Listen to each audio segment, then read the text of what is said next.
Oi pessoal, bom dia, boa tarde, boa noite, boa madrugada. Deixa eu só tirar o microfone aqui.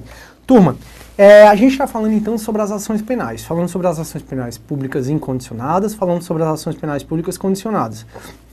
Vimos que as condicionadas pode ser condicionada ou à representação ou à requisição do ministro da Justiça. Dizer que a ação penal pública condicionada significa que nem o inquérito policial e nem a ação penal eles podem ser instaurados sem a representação ou sem a requisição. A representação ela tem que ser dada num prazo decadencial de 6 meses a contar do conhecimento da autoria do delito. Agora a gente vai conversar sobre a requisição. Requisição do ministro da Justiça. Quem é o ministro da Justiça? O presidente da República, no caso hoje a presidente ou a presidenta da República, ela para governar o Brasil, ele precisa de ministros. Então ele vai nomeando ministros. Tanto é que já caíram, acho que uns 7 ministros, se eu não me engano, só agora no governo. Se tem um escândalo, aí cai o ministro. Tem outro escândalo, cai ministro. E por aí vai. E aí, turma, os ministros, então, eles ajudam a presidente da República a governar o país. E existe o ministro da Justiça. O ministro da Justiça é o que cuida, por exemplo, do Departamento Penitenciário Nacional. Das penitenciárias, quem cuida é o ministro da Justiça. Por razões de políticas criminais, determinados crimes só podem ser instaurados, a ação penal só pode ser instaurada, eles só podem ser investigados caso haja a requisição do ministro da Justiça. Então, exemplos desses crimes. São crimes, turma, são crimes que não são muito frequentes, assim, são poucos exemplos que a gente tem. Nós temos como, por exemplo, crimes contra a honra do presidente da República ou de chefe de governo de estrangeiro. Professor, o que são crimes contra a honra? Nós temos 3 crimes contra a honra. Nós temos a calúnia, a difamação e a injúria. Então nós temos 3 crimes contra a honra. A calúnia, a difamação e a injúria. E se esses crimes forem praticados contra o presidente da República ou contra chefe de governo estrangeiro, é um crime que se torna, então, nos termos do artigo 145 do Código Penal, é um crime que se torna, crime contra a honra de presidente da República ou de chefe de governo estrangeiro, de ação penal pública condicionada à requisição do ministro da Justiça. Então é necessário que o ministro da Justiça, ele requeira para que o inquérito policial e a ação penal sejam instauradas. Eu falei para vocês que quando a gente estudou extraterritorialidade, existe crime de estrangeiro praticado contra brasileiro, no estrangeiro.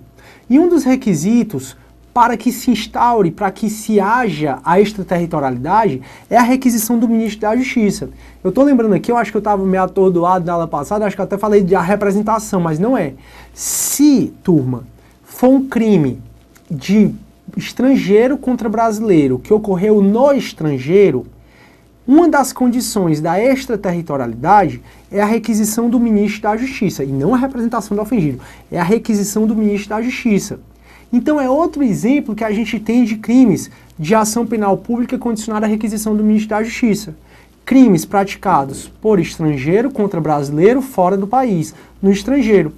Outro exemplo, o teu professor de processo penal, ele vai te explicar que inquérito policial, ele, como regra, não tem contraditório nem ampla defesa. Inquérito policial, como o próprio nome está dizendo, ele é inquisitivo, ele é inquisitorial. Ele não comporta, então, nem um contraditório nem ampla defesa. Acontece que tem um tipo de inquérito policial que tem contraditório, que é exatamente o inquérito policial para apurar a infração praticada por estrangeiro visando a expulsão dele. Professor, não entendi. Vocês sabem que o estrangeiro pode ser expulso do nosso país por atividade nociva à nação. Se essa atividade nociva for um crime, um estrangeiro praticou um crime aqui no Brasil e se quer expulsar esse estrangeiro, o Estatuto do Estrangeiro diz que esses crimes visando a expulsão do estrangeiro são crimes de ação penal pública condicionada à requisição do ministro da Justiça. Então veja, os crimes podem ser de ação penal pública condicionada à representação do ofendido ou podem ser de ação penal pública condicionada à requisição do ministro da Justiça. A gente viu que a representação não é um ato muito formal. Já a requisição, ela é sim necessário que haja, pessoal, um certo ofício do próprio ministro da Justiça dele requerendo, já que ele está fazendo como uma autoridade oficial. Aí nós vimos que a representação tem um prazo de 6 meses para se dar a representação, um prazo decadencial. O ministro da Justiça, ele não tem um prazo decadencial. Não tem um prazo decadencial. Ah, professor, quer dizer que o ministro da Justiça pode dar requisição ad eterno? Também ad eterno, não. O único prazo que o ministro da Justiça vai precisar respeitar é o prazo prescricional do delito. A regra, e nós vamos estudar isso no próximo módulo, é que todos os crimes prescrevem, exceto 2. Os únicos 2 crimes que não prescrevem é o racismo e a ação de grupos armados, civis ou militares contra o Estado Democrático de Direito ou a ordem constitucional, coisas que a gente ainda vai abordar. Então, o ministro da Justiça, quando for dar a requisição, ele não precisa observar, turma, o prazo de 6 meses, ele não tem esse prazo, só que ele precisa observar o prazo de prescrição do delito. E todo crime prescreve, exceto esses 2. Exceto o racismo e a ação de grupos armados, civis ou militares contra o Estado Democrático de Direito e a ordem constitucional. Nós ainda vamos estudar sobre a retratação.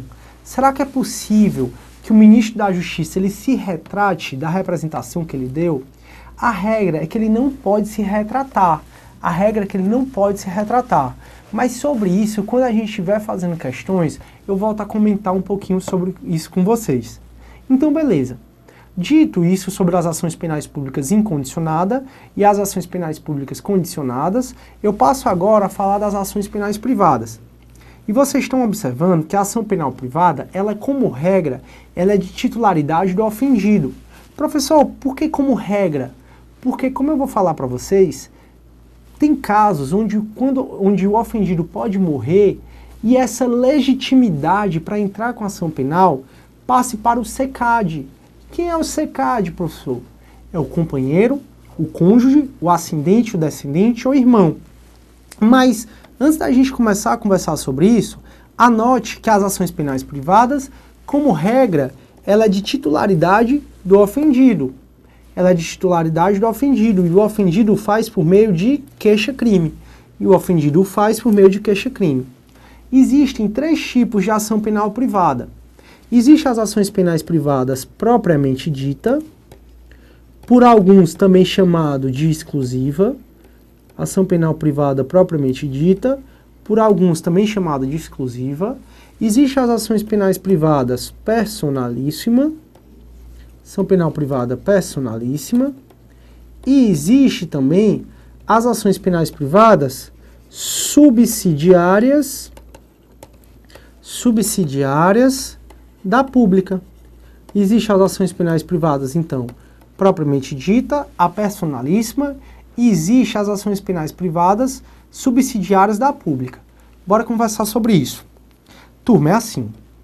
A regra é que se o crime for de ação penal privada, a regra é que ele vai ser de ação penal privada, se for de ação penal privada, propriamente dita. E o que significa dizer que o crime é de ação penal privada propriamente dita?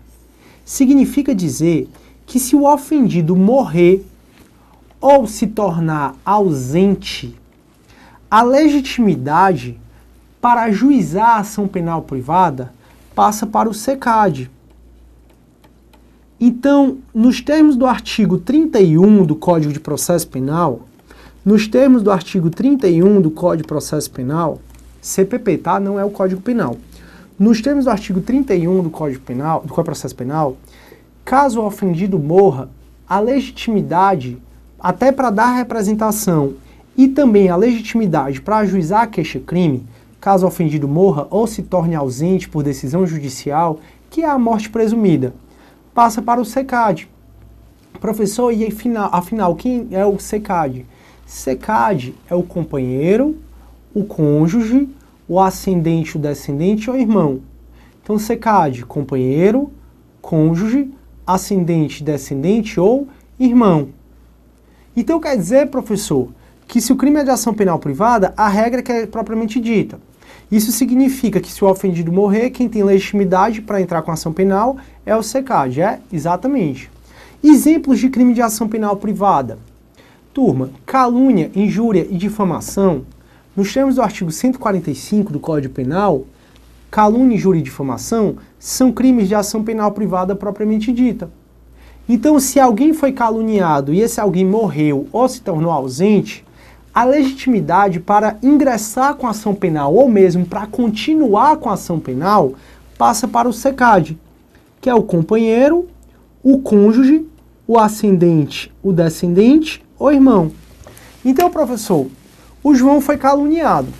Imputaram falsamente um crime a ele sabendo que ele era inocente. Ele foi caluniado. O João morreu. Pode a esposa dele, ou o esposo, né, que hoje está liberado, ou pode a esposa dele, ou o esposo dele, o companheiro dele, ou a companheira dele, entrar com ação penal ou continuar? Pode. Pode o ascendente, o descendente? Pode. Pode o irmão? Pode também. Agora, professor, me diz uma coisa. Todo mundo quer entrar com ação penal. Tanto o companheiro, como o ascendente, como o descendente, como o irmão. Quem é que ganha aí? Turma, aí nos termos do artigo 31 do Código de Processo Penal, é respeitado quem é respeitado o SECAD, é respeitada a ordem do SECAD. Ou seja, se todo mundo, SECAD todo, quer entrar com ação penal, a prioridade é do cônjuge ou do companheiro. Só se o cônjuge ou o companheiro não quiserem, aí a prioridade passa a ser do ascendente. Se o ascendente não quiser, a prioridade passa a ser do descendente. Se o descendente não quiser, a prioridade vai para o irmão. Então segue essa ordem mesmo. Então calúnia, injúria ou difamação são crimes de ação penal privada como regra. Então, se o indivíduo morrer, a legitimidade passa para o SECAD. Agora a gente tem um caso de ação penal privada personalíssima.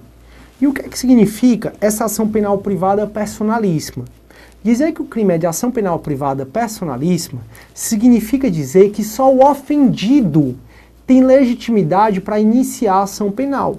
Só o ofendido, ninguém mais. De forma que, se o ofendido morre ou se torna ausente por decisão judicial, extingue a punibilidade do autor do fato.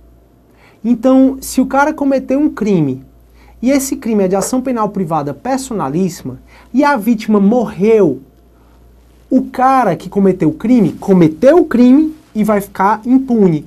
Há uma extinção da punibilidade para ele pela morte do ofendido. Antes de 2005, até 2005, a gente tinha 2 casos de ação penal privada personalíssima. Hoje a gente só tem um caso.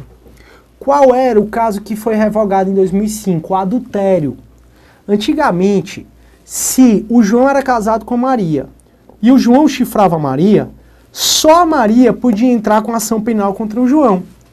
Acontece que se a Maria morresse, o João não poderia mais ser processado por mais ninguém. Nem se o SECAD quisesse, se o cônjuge, companheiro, ascendente, descendente ou irmão quisessem, nem se eles quisessem, poderia o João ser processado. Porque nos crimes de ação penal privada personalíssima, a morte da vítima representa uma extinção de punibilidade do acusado. Então, nos crimes de ação penal privada personalíssima, a morte da vítima representa uma extinção da punibilidade do autor do fato, né, do criminoso. Agora, em 2005, o adultério foi revogado. Houve abolício crimes. O adultério, portanto, deixou de ser crime. Então, hoje, a gente só tem um crime de ação penal privada personalíssima. E esse crime, ele está previsto no artigo 236 do Código Penal.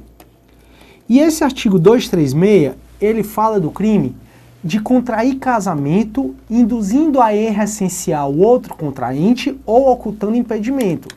Então, o 236, ele fala contrair casamento, induzindo a erro essencial o outro contraente ou ocultando impedimento. Professor, o que é erro essencial? O que é impedimento? Erro essencial ou impedimento é o que o Código Civil diz que é. Então, para eu saber o que é erro essencial e para eu saber o que é impedimento, eu preciso do Código Civil. Portanto, o artigo 236 é uma norma penal em branco. Lembram disso? A gente já falou sobre esse crime aqui quando eu vi o módulo 1 com vocês. O 236 é uma norma penal em branco. É aquele tipo de crime que, para ele se complementar, para ele se aperfeiçoar, se ele se completar feito todo, ele precisa de um complemento. É uma norma de penal em branco homogênea, porque esse complemento tem a mesma natureza dele. Os dois são leis. O Código Penal é uma lei e o Código Civil também.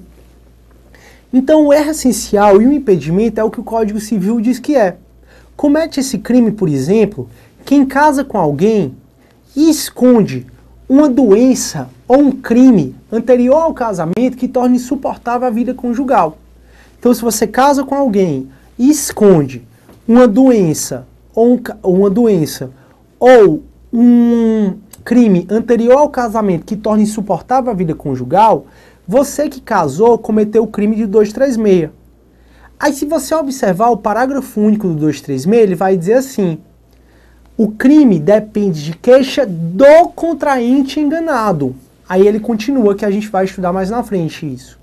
Opa, o crime depende de queixa. É ação penal privada do contraente enganado. A doutrina e a jurisprudência entende que só aquela pessoa que foi casada, que casou, mas que casou enganado, é que tem legitimidade para entrar com ação penal. De forma que, se você casa com alguém, esconde uma doença ou um crime anterior ao casamento que torna insuportável a vida conjugal, beleza, você casou, cometeu o crime. Essa pessoa que você casou, ela morreu. Você cometeu o crime, mas ninguém mais pode te punir por absolutamente nada. Porque a morte da vítima, nos casos das ações penais privadas personalíssimas, no caso da vítima, da morte da vítima, ela representa uma extinção da punibilidade nos crimes de ação penal privada personalíssima. Beleza, professor, estou entendendo.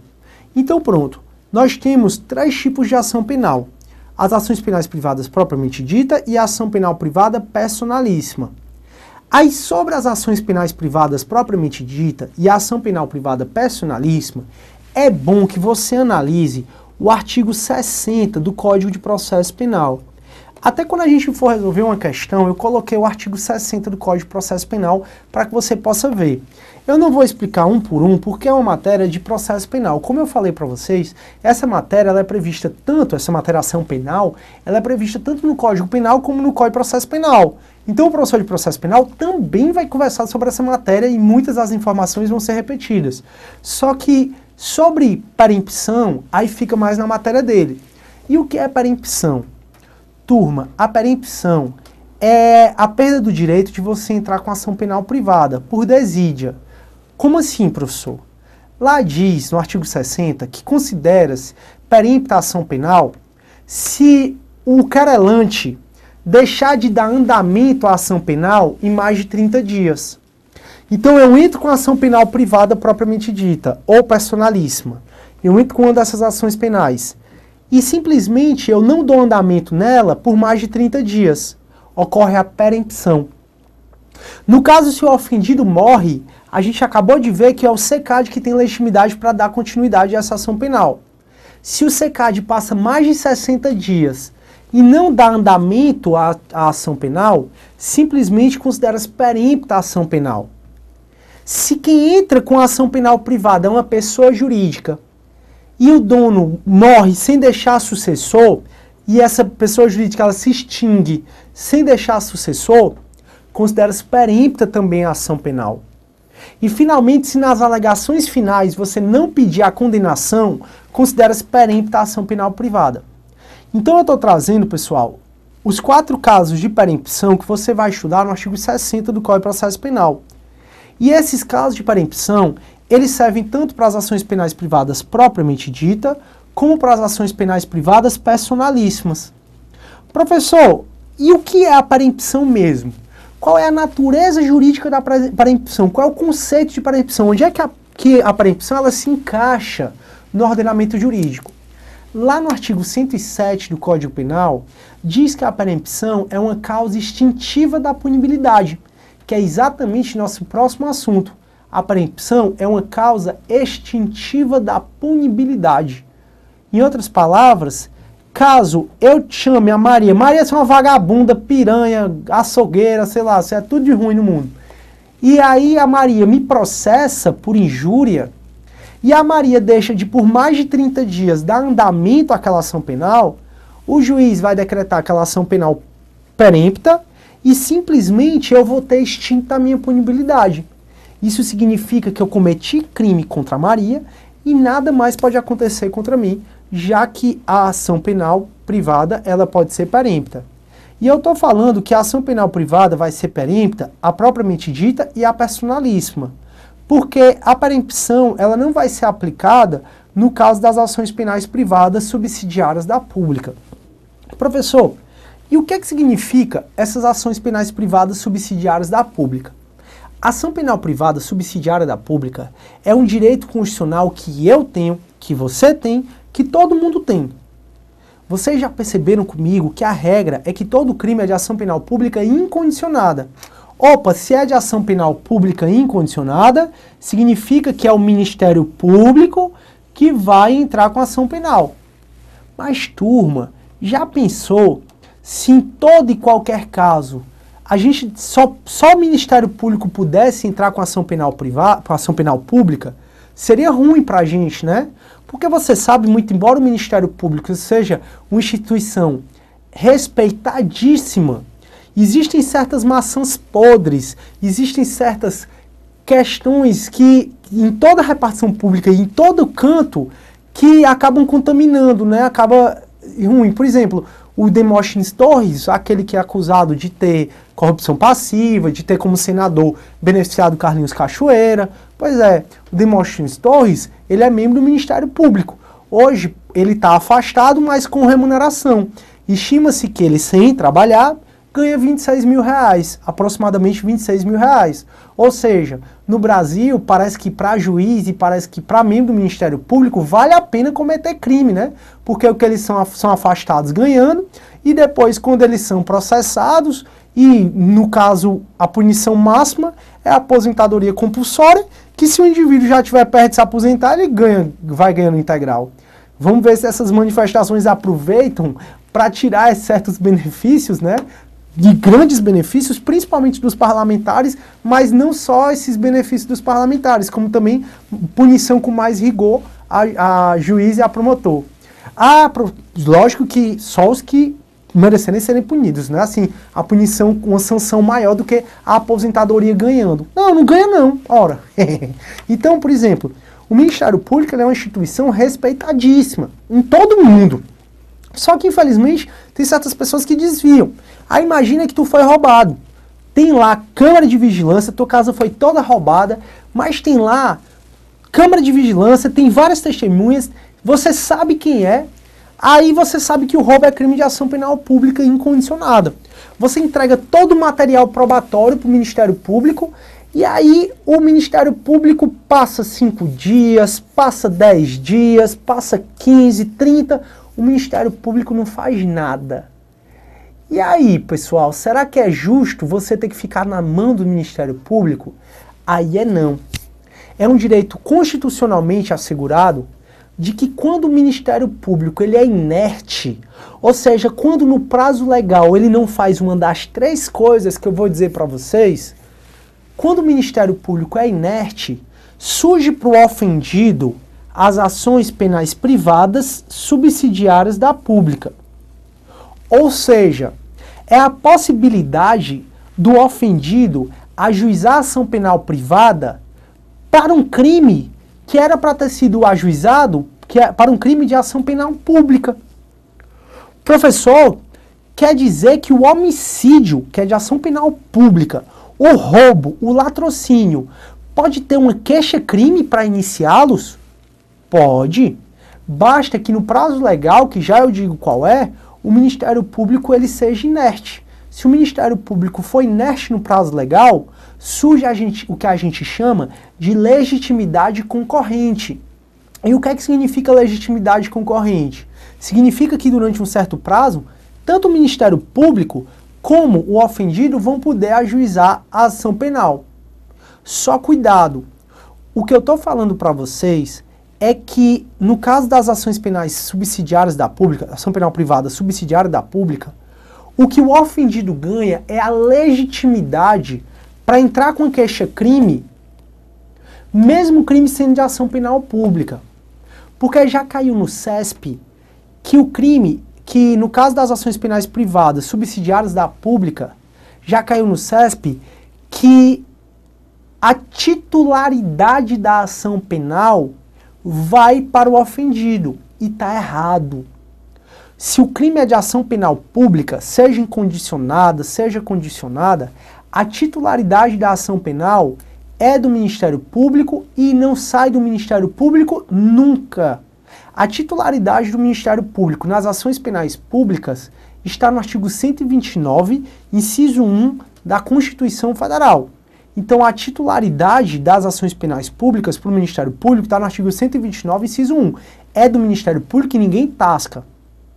O que a lei prevê para, no caso das ações penais privadas subsidiárias da pública, é que o ofendido ele ganha uma legitimidade extraordinária. Ele passa a ter o direito de ajuizar uma queixa-crime para apurar um crime de ação penal pública. Então o que ele ganha é a legitimidade e não a titularidade. É uma legitimidade extraordinária, que a gente vai já perceber que é a legitimidade concorrente. E a ação penal privada, ela está prevista em vários locais.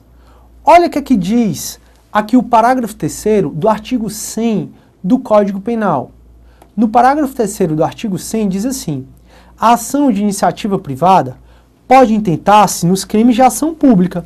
Então pode ter ação de iniciativa privada, uma queixa-crime, mesmo se for mesmo para crime de ação penal pública. Agora olha a condição: se o Ministério Público não oferece a denúncia no prazo legal. Cuidado! Muito embora que esteja falando, se o Ministério Público não oferece a denúncia no prazo legal, não é isso. Professor, não é isso? Então o que é? O professor de processo penal de vocês vai explicar assim: turma, o inquérito policial, ele serve então para investigar a ocorrência do crime. O inquérito policial, ele quando termina, o delegado faz um relatório e envia para o Ministério Público esse relatório. O inquérito policial, né? O delegado faz o relatório conclusivo do inquérito policial e envia para o Ministério Público. Chegou no Ministério Público, o delegado ele vai poder... Chegou o inquérito policial no Ministério Público, o membro do Ministério Público vai poder fazer três coisas. O membro do Ministério Público ele vai poder ajuizar a denúncia, o membro do Ministério Público vai poder requerer novas diligências,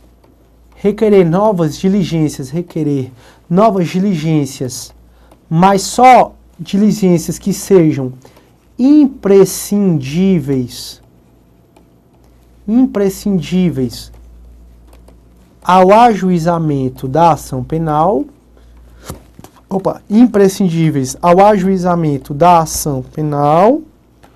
o Ministério Público ele vai poder pedir arquivamento. Eu sei que o professor de processo penal vai aprofundar muito mais, porque tem gente que diz que ele pode suscitar incompetência e tal, mas não vem ao caso pra gente. O que o Código de Processo Penal coloca é que quando o Ministério Público recebe o inquérito policial, ele pode fazer três coisas. Ele pode ajuizar a denúncia para iniciar a ação penal, pode requerer novas diligências, mas diligências imprescindíveis ao ajuizamento da ação penal, ou pode pedir o arquivamento. Muito embora o artigo 100, parágrafo 3º do Código Penal, diga que vai existir ação penal privada subsidiária da pública se o Ministério Público não oferece a denúncia no prazo legal, não é assim que a jurisprudência entende. A jurisprudência entende que só vai existir ação penal privada subsidiária da pública caso no prazo legal o Ministério Público seja inerte. Significa que no prazo legal o Ministério Público não denuncia, o Ministério Público não requer novas diligências ou o Ministério Público não requer o arquivamento. Professor, e qual é o prazo legal? Cenas dos próximos capítulos. Fiquem com Deus, tudo de bom, bons estudos.